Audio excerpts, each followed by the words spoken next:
दिल्ली में अपनी खोई हुई राजनीतिक जमीन को वापस पाने के लिए कांग्रेस पूरा दमखम लगा रही है। मजबूत प्रत्याशियों को चुनावी रण में उतारने के साथ ही कांग्रेस नेता आम आदमी पार्टी की घेराबंदी में जुटे हैं। आप नेतृत्व को लेकर तीखी बयानबाजी कर रहे हैं।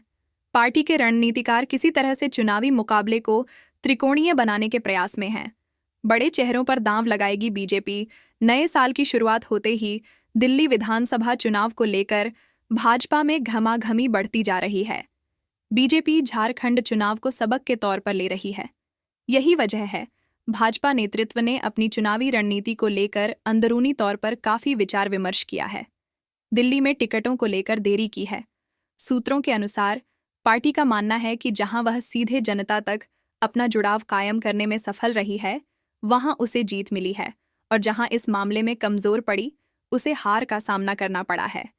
उसका एक उदाहरण है हरियाणा, मध्य प्रदेश, महाराष्ट्र, राजस्थान। इसलिए अब भाजपा दिल्ली में सभी 70 सीटों के लिए उम्मीदवारों को लेकर मंथन कर रही है। बीजेपी एमपी फॉर्मूला से लड़ेगी। दिल्ली में चुनाव। बीजेपी दिल्ली में यह टिकट एक विशेष रणनीति के तहत देगी और उसके पीछे होगा एमपी फॉर्मूला। बीजेपी जिस आधार पर मध्य प्रदेश में चुनाव जीता है, उसी आधार पर दिल्ली चुनाव जीतना चाहती है। इसलिए दिल्ली में एमपी फॉर्मूला लागू करने वाली है। मुश्किल सीटों पर बड़े चेहरे बीजेपी का हो सकता है प्लान। बीजेपी उम्मीदवारों की पहली लिस्ट में उन सीटों से उम्मीदवारों का ऐलान किया जा सकता है जिन्हें पार्टी के लिए मुश्किल माना जाता है। पूर्व सीएम अरविंद केजरीवाल की सीट नई दिल्ली, मुख्यमंत्री आतिशी की सीट कालकाजी से उम्मीदवार का ऐलान पहली ही लिस्ट में किया जा सकता है। इसके अलावा बीजेपी अपने कुछ पूर्व सांसदों को भी विधानसभा चुनाव के रण में उतार सकती है। इन सभी टिकटों को अब केंद्रीय नेतृत्व के साथ अनौपचारिक बैठक में इस पर विचार किया जा सकता है। केंद्रीय चुनाव समिति की बैठक में इसे अंतिम रूप दिया जाएगा। सूत्रों का कहना है कि पार्टी मध्य प्रदेश की तरह दिल्ली में भी अपने अधिकांश बड़े नेताओं को चुनाव लड़ा सकती है। इनमें लोकसभा चुनाव में टिकट कटने वाले पूर्व सांसद, पूर्व विधायक भी शामिल हैं। एक बड़ी दावेदारी पूर्व और मौजूदा पार्षदों की है, लेकिन उनकी छवि को देखते हुए ही फैसला किया जाएगा। इसके लिए पार्टी ने कुछ एजेंसियों से भी संभावित उम्मीदवारों को लेकर फीडबैक लिया है। गौरतलब है कि बीजेपी यह तय कर चुकी है कि दिल्ली चुनाव किसी एक नेता को सीएम फेस घोषित किए बगैर सामूहिक नेतृत्व के फॉर्मूले पर ही लड़ा जाएगा। यही फॉर्मूला पार्टी ने मध्य प्रदेश और छत्तीसगढ़ के साथ ही राजस्थान में भी आजमाया था। बता दें कि दिल्ली विधानसभा चुनाव के लिए तारीखों का ऐलान चुनाव आयोग जनवरी महीने के पहले हफ्ते में कर सकता है, और इससे पहले सभी 70 सीटों के लिए बीजेपी उम्मीदवार घोषित करने की तैयारी में है। दिल्ली विधानसभा चुनाव फरवरी की शुरुआत में होने की संभावना है। दिल्ली में अपनी खोई हुई राजनीतिक जमीन को वापस पाने के लिए कांग्रेस पूरा दमखम लगा रही है। मजबूत प्रत्याशियों को चुनावी रण में उतारने के साथ ही कांग्रेस नेता आम आदमी पार्टी की घेराबंदी में जुटे हैं। आप नेतृत्व को लेकर तीखी बयानबाजी कर रहे हैं। पार्टी के रणनीतिकार किसी तरह से चुनावी मुकाबले को त्रिकोणीय बनाने के प्रयास में हैं। क्यों बढ़ रही आम आदमी पार्टी की बेचैनी? इससे आम आदमी पार्टी की बेचैनी बढ़ रही है। उसे त्रिकोणीय मुकाबला होने पर भाजपा विरोधी मतों के विभाजन का डर सता रहा है। यही कारण है कि आप नेता कांग्रेस पर भाजपा को मदद पहुंचाने का आरोप लगा रहे हैं। वर्ष 2012 में आम आदमी पार्टी के उदय से पहले तक दिल्ली में कांग्रेस व भाजपा के बीच सीधी लड़ाई होती थी।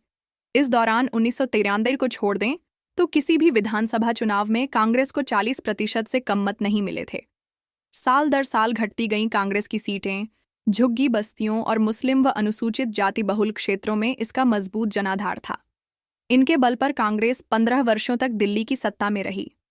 वर्ष 2012 के बाद से यह राजनीतिक समीकरण बदल गए हैं। कांग्रेस का मजबूत वोट बैंक अब आपके पाले में चला गया है। कांग्रेस से एएपी उम्मीदवारों को मिल सकती है चुनौती। आपके दूसरे बड़े नेता मनीष सिसोदिया के सामने जंगपुरा से अनुभवी कांग्रेसी पूर्व महापौर फरहाद सूरी को टिकट दिया गया है। मुख्यमंत्री आतिशी के सामने कालकाजी से भी मजबूत प्रत्याशी उतारने की तैयारी है। देवेंद्र यादव बादली से चुनाव मैदान में हैं। आपसे कांग्रेस में आने वाले पूर्व मंत्री आसिम अहमद खान, पूर्व विधायक अब्दुल रहमान, देवेंद्र सहरावत को भी टिकट दिया गया है। एएपी को कटघरे में खड़ा कर रहे कांग्रेस नेता, इससे आप प्रत्याशियों को अच्छी चुनौती मिलने की संभावना है। प्रत्याशियों के चयन में सावधानी बरतने के साथ ही कांग्रेस नेता आपको कटघरे में खड़ा कर रहे हैं। श्वेत पत्र लाकर भ्रष्टाचार के आरोप लगाए गए हैं। कांग्रेस के राष्ट्रीय कोषाध्यक्ष अजय माकन ने वर्ष 2013 में केजरीवाल को समर्थन देकर मुख्यमंत्री बनाने और इस बार लोकसभा में आप के साथ गठबंधन को बड़ी भूल बता रहे हैं। एलजी से मिलकर संदीप दीक्षित कर चुके हैं ये मांग। केजरीवाल को उन्होंने राष्ट्रद्रोही और मौकापरस्त कहा है। संदीप दीक्षित एलजी से मिलकर केजरीवाल व आतिशी के विरुद्ध उनकी घोषित योजनाओं में पंजीकरण के खिलाफ और चुनाव में पंजाब पुलिस के दुरुपयोग की शिकायत कर कार्रवाई की मांग भी कर दी। क्यों सतर्क हो गए आप नेता? कांग्रेस के आक्रामक तेवर को देखते हुए आप नेता भी सतर्क हो गए हैं। वह माकन के बयान की आलोचना करते हुए कांग्रेस को INDIA से बाहर कराने की चेतावनी दे रहे हैं। आरोप लगा रहे हैं कि चुनाव में कांग्रेस को भाजपा समर्थन कर रही है। इस तरह से पलटवार कर और INDIA के अन्य नेताओं को अपने समर्थन में लाकर वह दिल्ली के चुनाव को त्रिकोणीय बनाने से रोकने का प्रयास कर रही है। सपा प्रमुख अखिलेश यादव का समर्थन प्राप्त करने में आप सफल भी रही हैं। इस मुद्दे पर AAP को घेरेगी बीजेपी। दिल्ली विधानसभा चुनाव में बीजेपी खास रणनीति के साथ उतरेगी। पार्टी सूत्रों के मुताबिक बीजेपी अगले साल होने वाले विधानसभा चुनाव में आम आदमी पार्टी और पूर्व CM अरविंद केजरीवाल को कथित भ्रष्टाचार के मुद्दे पर घेरेगी। अब भगवा पार्टी का चक्रव्यूह कैसे तोड़ पाएंगे? तो केंद्रीय दिल्ली की 7 विधानसभा क्षेत्र में किस पार्टी को मिलेगा वोट? तो यहाँ की जनता के मूड के अनुसार देखे तो भारतीय जनता पार्टी के खाते में 7 सीटों पर बढ़त मिलती नजर आ रही है। आम आदमी पार्टी को 0 सीटों पर जीत मिल सकती है। सुपड्डा साफ हो सकता है। कांग्रेस के खाते में 0 सीटों पर बढ़त मिलती नजर आ रही है। निर्दलीय के खाते में सीट 0 जाती नजर आ रही है। अब तक दिल्ली की सभी 70 विधानसभा सीट में से 7 विधानसभा सीटों का सटीक ओपिनियन पोल आपको बता रहे हैं। भारतीय जनता पार्टी को यहां पर 7 सीटें मिल सकती है। आम आदमी पार्टी के संयोजन अरविंद केजरीवाल को यहां पर 0 सीटें मिल सकती है। कांग्रेस पार्टी का यहां पर खाता खुलता हुआ दिखाई नहीं दे रहा है। पूर्व दिल्ली की 8 विधानसभा क्षेत्र में कौन सी पार्टी बढ़त बनाती हुई नजर आ रही है? तो देख रहे हैं आपकी स्क्रीन पर। भारतीय जनता पार्टी के खाते में 5 सीटों पर बढ़त मिलती नजर आ रही है। आम आदमी पार्टी को 3 सीटों पर जीत मिल सकती है। कांग्रेस के खाते में 0 सीटों पर बढ़त मिलती नजर आ रही है। निर्दलीय के खाते में सीट 0 जाती नजर आ रही है। अब तक दिल्ली की सभी 70 विधानसभा सीट में से 15 विधानसभा सीटों का सटीक ओपिनियन पोल आपको बता रहे हैं। भारतीय जनता पार्टी को यहां पर 12 सीटें मिल सकती हैं। आम आदमी पार्टी के संयोजन अरविंद केजरीवाल को यहां पर 3 सीटें मिल सकती हैं। कांग्रेस पार्टी का यहां पर खाता खुलता हुआ दिखाई नहीं दे रहा है। तो नई दिल्ली की 7 विधानसभा क्षेत्र में किस पार्टी को मिलेगा वोट? तो यहां की जनता के मूड के अनुसार देखे तो भारतीय जनता पार्टी के खाते में 3 सीटों पर बढ़त मिलती नजर आ रही है। आम आदमी पार्टी को 4 सीटों पर जीत मिल सकती है। कांग्रेस के खाते में 0 सीटों पर बढ़त मिलती नजर आ रही है। निर्दलीय के खाते में सीट 0 जाती नजर आ रही है। अब तक दिल्ली की सभी 70 विधानसभा सीट में से 22 विधानसभा सीटों का सटीक ओपिनियन पोल आपको बता रहे हैं। भारतीय जनता पार्टी को यहां पर 15 सीटें मिल सकती है। आम आदमी पार्टी के संयोजन अरविंद केजरीवाल को यहां पर 7 सीटें मिल सकती है। कांग्रेस पार्टी का यहां पर खाता खुलता हुआ दिखाई नहीं दे रहा है। उत्तर दिल्ली की 8 विधानसभा क्षेत्र में कौन सी पार्टी बेरहद बनाती हुई नजर आ रही है? तो देख रहे हैं आपकी स्क्रीन पर। भारतीय जनता पार्टी के खाते में 4 सीटों पर बढ़त मिलती नजर आ रही है। आम आदमी पार्टी को 4 सीटों पर जीत मिल सकती है। कांग्रेस के खाते में 0 सीटों पर बढ़त मिलती नजर आ रही है। निर्दलीय के खाते में सीट 0 जाती नजर आ रही है। अब तक दिल्ली की सभी 70 विधानसभा सीट में से 30 विधानसभा सीटों का सटीक ओपिनियन पोल आपको बता रहे हैं। भारतीय जनता पार्टी को यहां पर 19 सीटें मिल सकती हैं। आम आदमी पार्टी के संयोजन अरविंद केजरीवाल को यहां पर 11 सीटें मिल सकती है। कांग्रेस पार्टी का यहां पर खाता खुलता हुआ दिखाई नहीं दे रहा है। तो ईशान कोण दिल्ली की 8 विधानसभा क्षेत्र में किस पार्टी को मिलेगा वोट? तो यहां की जनता के मूड के अनुसार देखे तो भारतीय जनता पार्टी के खाते में 5 सीटों पर बढ़त मिलती नजर आ रही है। आम आदमी पार्टी को 3 सीटों पर जीत मिल सकती है। कांग्रेस के खाते में 0 सीटों पर बढ़त मिलती नजर आ रही है। निर्दलीय के खाते में सीट 0 जाती नजर आ रही है। अब तक दिल्ली की सभी 70 विधानसभा सीट में से 38 विधानसभा सीटों का सटीक ओपिनियन पोल आपको बता रहे हैं। भारतीय जनता पार्टी को यहां पर 24 सीटें मिल सकती हैं। आम आदमी पार्टी के संयोजन अरविंद केजरीवाल को यहां पर 14 सीटें मिल सकती हैं। कांग्रेस पार्टी का यहां पर खाता खुलता हुआ दिखाई नहीं दे रहा है। उत्तर पश्चिम दिल्ली की 8 विधानसभा क्षेत्र में कौन सी पार्टी बढ़त बनाती हुई नजर आ रही है? तो देख रहे हैं आपकी स्क्रीन पर। भारतीय जनता पार्टी के खाते में 7 सीटों पर बढ़त मिलती नजर आ रही है। आम आदमी पार्टी को 1 सीटों पर जीत मिल सकती है। कांग्रेस के खाते में 0 सीटों पर बढ़त मिलती नजर आ रही है। निर्दलीय के खाते में सीट 0 जाती नजर आ रही है। अब तक दिल्ली की सभी 70 विधानसभा सीट में से 46 विधानसभा सीटों का सटीक ओपिनियन पोल आपको बता रहे हैं।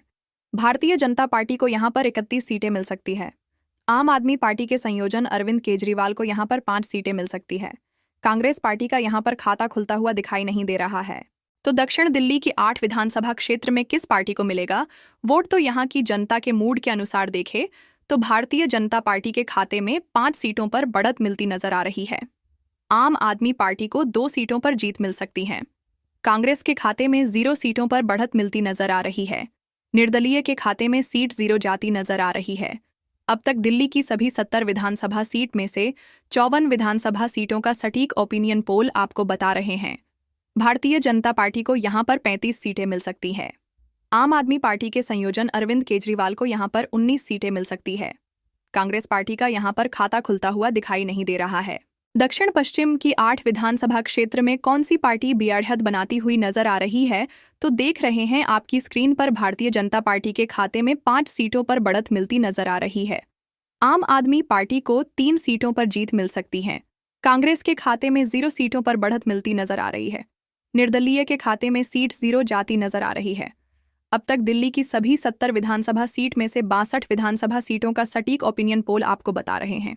भारतीय जनता पार्टी को यहां पर 40 सीटें मिल सकती हैं। आम आदमी पार्टी के संयोजन अरविंद केजरीवाल को यहां पर 22 सीटें मिल सकती है। कांग्रेस पार्टी का यहां पर खाता खुलता हुआ दिखाई नहीं दे रहा है। तो पश्चिम दिल्ली की 8 विधानसभा क्षेत्र में किस पार्टी को मिलेगा वोट, तो यहां की जनता के मूड के अनुसार देखे तो भारतीय जनता पार्टी के खाते में 8 सीटों पर बढ़त मिलती नजर आ रही है। आम आदमी पार्टी को 0 सीटों पर जीत मिल सकती है। कांग्रेस के खाते में 0 सीटों पर बढ़त मिलती नजर आ रही है। निर्दलीय के खाते में सीट 0 जाती नजर आ रही है। अब तक दिल्ली की सभी 70 विधानसभा सीट में से 70 विधानसभा सीटों का सटीक ओपिनियन पोल आपको बता रहे हैं। भारतीय जनता पार्टी को यहां पर 48 सीटें मिल सकती है। आम आदमी पार्टी के संयोजन अरविंद केजरीवाल को यहां पर 22 सीटें मिल सकती है। कांग्रेस पार्टी का यहां पर खाता खुलता हुआ दिखाई नहीं दे रहा है।